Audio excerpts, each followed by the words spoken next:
बिस्मिल्लाहिर्रहमानिर्रहीम। अस्सलाम वालेकुम। औकात टीवी में खुश आमदीद। मैं हूँ अब्दुल जब्बार अंसारी और मेरे साथ सीनियर सहाफ़ी मोहतरम मुजाहिद भट्टी साहब आज मेरे मेहमान हैं और आज हम इनके साथ मौजूदा सूरत हाल और महंगाई की सूरत हाल इस पर गुफ्तगू करेंगे। भट्टी साहब अस्सलाम वालेकुम। वालेकुम सलाम। भट्टी साहब, हर बंदा महंगाई का रोना रो रहा है कि महंगाई बहुत है। आप इस बारे में क्या कहें, महंगाई है? बिल्कुल महंगाई है और महंगाई इस हद तक पहुंच गई है कि मैं अभी 2 दिन पहले मुल्तान था। अंसारी साहब, इंतहाई अफसोस होता है, खुदा की कसम खा के कहता हूँ। मैं क्योंकि इस्लामाबाद में रहता हूँ, मैं सर्वाइव कर सकता हूँ, आप कर सकते हैं। सफ़ेद पोश तबका तो जो है ना वो बिल्कुल ही ख़त्म हो गया है। वो तो बेचारा ना ऊपर का है और ना नीचे का है, पिसकर रह गया है। असल मसाइल जो है ना वो सफ़ेद पोश तबके के लिए। हाँ बिल्कुल सही। वो ना मांग सकता है और ना किसी से कुछ जो है ना वो इल्तिजा भी नहीं कर सकता और कर भी कुछ नहीं सकता। बिल्कुल बिल्कुल, वो मस्कीन टाइप है। और महंगाई ने तो इंतहा कर दी है। मैं वहाँ पे अपने इलाके में था, मुझे एक दुकान पे जाने का इत्तफाक हुआ तो एक खातून बेचारी, मैं हैरान रह गया। वो कहती है कि मुझे 50 रुपए का घी दे दो। ओह माय गॉड, मेरे रोंगटे खड़े हो गए। वो दुकानदार 50 रुपए का कैसे घी देगा? 450 रुपए किलो घी 50 रुपए का कैसे देगा?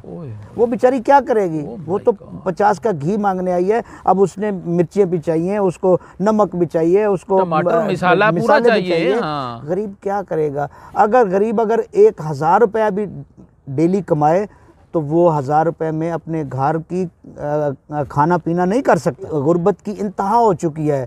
मैं इन हुक्मरानों से रिक्वेस्ट करूंगा, खुदारा आपने जो ये कार्ड दिया है, सेहत कार्ड कह रहे हैं कि वो कोड़ियों के भाव बांटे जा रहे हैं।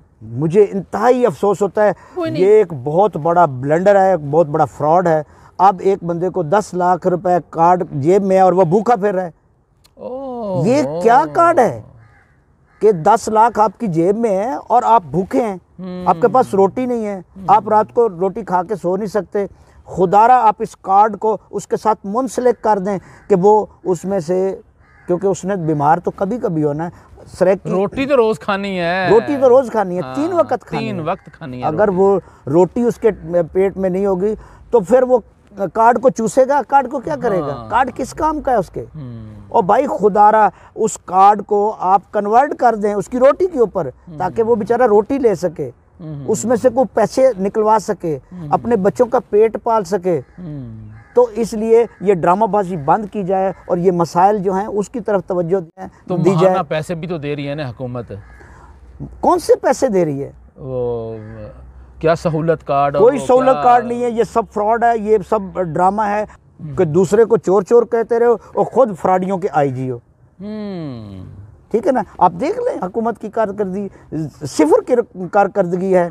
और मैं एक और मज़े की बात बताऊं, मेरे इलाके में, भट्टी साहब इलाका भी बता देना, मैं किस जगह के? मैं मुल्तान के मज़ाफ़ात में रहता हूँ। मेरा इलाका जो है ना वो शाह महमूद कुरैशी साहब का इलाका है। अच्छा, जो कि मुल्क के वज़ीर ख़ारजा हैं। वज़ीर ख़ारजा नहीं, मैं तो उनको वज़ीर आज़म ही समझूंगा। अच्छा। और इंतहाई अफसोस की बात है कि उनके पूरे हलके में, जो मेरा हलका लगता है, कि 85 से वो बंदा सियासत में है। मुझे बड़ा याद है कि इंतखाबी निशान उनका तख्ती था जब वो 85 में इलेक्शन लड़े थे। तो आज 2022 आ गया है, मेरे पूरे इलाके में आज तक उन्होंने कोई एक डिग्री कॉलेज बता दें कि उन्होंने बनाया हो।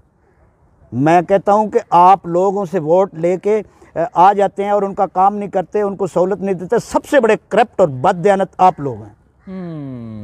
एक हॉस्पिटल नहीं है उनके इलाके में, झांसा दे दिया जाता है। झांसा देते हैं, झांसे में आवाम भी तो झांसे में आ जाती है।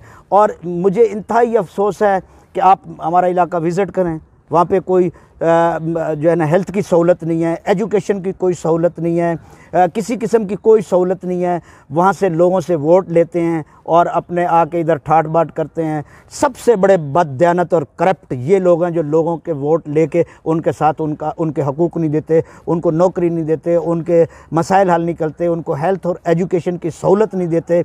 सबसे बड़े करप्ट और बददयानत तो ये लोग हैं। भट्टी साहब, हम बात कर रहे थे महंगाई की। जी, तो महंगाई तो एक आलमी मसला बन चुका है। कोई आलमी मसला महंगा है। ये भट्टी सब साहब झूठ एक मिनट बात सुने, नहीं, मेरी भी बात सुने। देखें भट्टी साहब, मेरी बात सुने।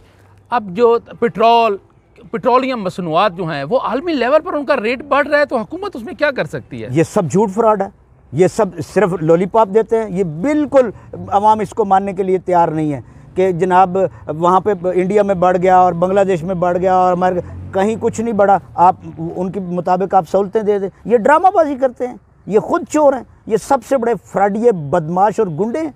इन्होंने मुल्क लूट के खा लिया है। इनके पास क्या लॉजिक है? मुझे बताएं, कौन सा लॉजिक है इनके पास? ये कहते हैं कि जनाब महंगाई फलां जगह पे, जहाँ महंगाई है वो उसके मुताबिक उनको फैसिलिटेट करते हैं। मुझे बताएं इनके पास क्या चीज़ है? ये सुबह ये इतने झूठे लोग हैं, ये इतने झूठ बोलते हैं कि रात को बेईमानी की टोकरी, जो झूठों की टोकरी है, वो भी सर पे रखते हैं भी सुबह ना उठानी पड़े। ये तो इतने दुनिया के नामी ग्रामी झूठे हैं, कहीं देर ना हो जाए, देर ना हो जाए। तो इसलिए खुदारा रहम करें इस मुल्क पे, इस कौम पे, इस आवाम पे जो बेचारी भूख से तड़प रही है, जो आपको बद्दुआएं दे रही है, झोलियाँ उठा के बद्दुआएं दे रही है। उनसे जाके पूछें।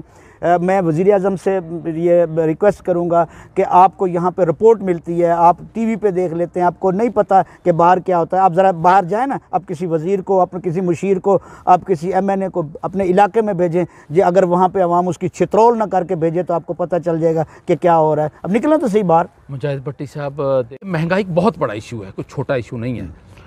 इस पर काबू कैसे पाया जा सकता है? आप क्या तजवीज़ देंगे हुकूमत को? सर, इसमें हल की तरफ आते हैं ना? हाँ, हल की तरफ आते हैं। मैं हुकूमत से ये जो है ना तजवीज़ दूंगा कि हुकूमत अपने करिंदों को भेजे, जो उनके AC साहब हैं, DC साहब हैं, उनके जो प्राइस कंट्रोल करते हैं, फिर उनके ऊपर चेक एंड बैलेंस करें। बैठे रहते हैं, वो तो जाते ही नहीं फील्ड में। असल में जब ऊपर वाला नहीं जाता है तो फिर उन्होंने क्या जाना है? मिसाइल इनके पास कोई हल नहीं है। इनका हल एक ही है कि खुदारा इस आवाम की, इस मुल्क की, इस कौम की जान छोड़ें और अपने घरों को जाएं, किसी और के पास इक़्तिदार दें ताकि जो इसका मसाइल का हल ढूंढ सकें। भट्टी साहब, दुकानदार को जब कहते हैं ना कि यार चीज़ आप महंगी दे रहे हैं, वो तंज़िया अंदाज में कहता है कि तब्दीली आ गई है। तब्दीली का नारा भी मजाक बन के रह गया है। क्या तब्दीली? वो ठीक है, वो ठीक कहते हैं तब्दीली आ गई, क्योंकि ये तब्दील हो गए हैं ना। इन्होंने जो लूटना था, लूट के जो इन्होंने अपनी तब्दीली, अपने मामलात ठीक कर लिए हैं। इन्होंने अपने जो भूखे, मैं उन लोगों को भी जानता हूँ, उन वज़ीरों को भी जानता हूँ जो बड़े बड़े दावे करते हैं। वो मुझे बड़ा याद है कि उधर PFUJ के इलेक्शन हो रहे थे, तो आज एक उनका जिनको अवार्ड दिया गया वज़ीर को, वो वज़ीर वहाँ आया था कि मेरा घर बार उजड़ गया है। उस वक़्त उसके पास कुछ भी नहीं था। हमारे जर्नलिस्टों ने 1000 रुपये उस वज़ीर को दिया था, तो आज वो सबसे बड़ा लैंडलॉर्ड वज़ीर है। तो ये इस मामले में आप ठीक कहते हैं कि तब्दीली आ गई है। वाकई वो तब्दील हो गए, वो ज़ीरो से हीरो हो गए, अवाम हीरो से ज़ीरो हो गई है। उसका नाम भी बस बता दिया ना कि वो जिसको अवार्ड दिया गया वो वही वज़ीर था जब वो वहाँ से आया था। हो सकता है वो अवार्ड की तस्वीर सब लोगों ने ना देखी हो, आप पता चले मेरे चैनल के देखने वालों को शायद ना पता हो। बस सबको पता है सर, इसमें कोई वो दूसरी राय नहीं है। अच्छा, हाँ। तो भट्टी साहब, आप हुक्मरान जो हैं वो नारा तो ये लेकर आए थे कि हम लोगों के मसाइल हल करेंगे, तब्दीली लाएंगे, बल्कि इमरान खान ने कहा था तब्दीली आने वाली नहीं, तब्दीली आ गई है। तो क्या यही तब्दीली है? यही तब्दीली थी कि वज़ीर जो है ना करोड़पति हो जाएंगे, गरीब गुर्बत की लकीर से नीचे चलेंगे जाएंगे, वो बेचारे भूख और प्यास के मारे तड़प रहे होंगे और इनको बद्दुआएं देंगे। यही तब्दीली थी, वो आ गई। मुजाहिद भट्टी साहब महंगाई पर गुफ्तगू कर रहे थे, और वाकई ये हकीकत बात है कि गरीब बेचारा जो है वो बहुत परेशान है। ख़ुसूसन इन्होंने ज़िक्र किया कि जो सफ़ेद पोश तबका है वो बहुत ज़्यादा परेशान है। तो मेरी हुक्मरानों से गुजारिश है कि वो ऐसी कोई पॉलिसियाँ बनाएं जिसमें लोगों को सहूलियात मिलें, उनको परेशानी उनकी दूर हो। अब्दुल जब्बार अंसारी और सीनियर सहाफ़ी मुजाहिद भट्टी को इजाज़त दीजिए। अल्लाह हाफिज़।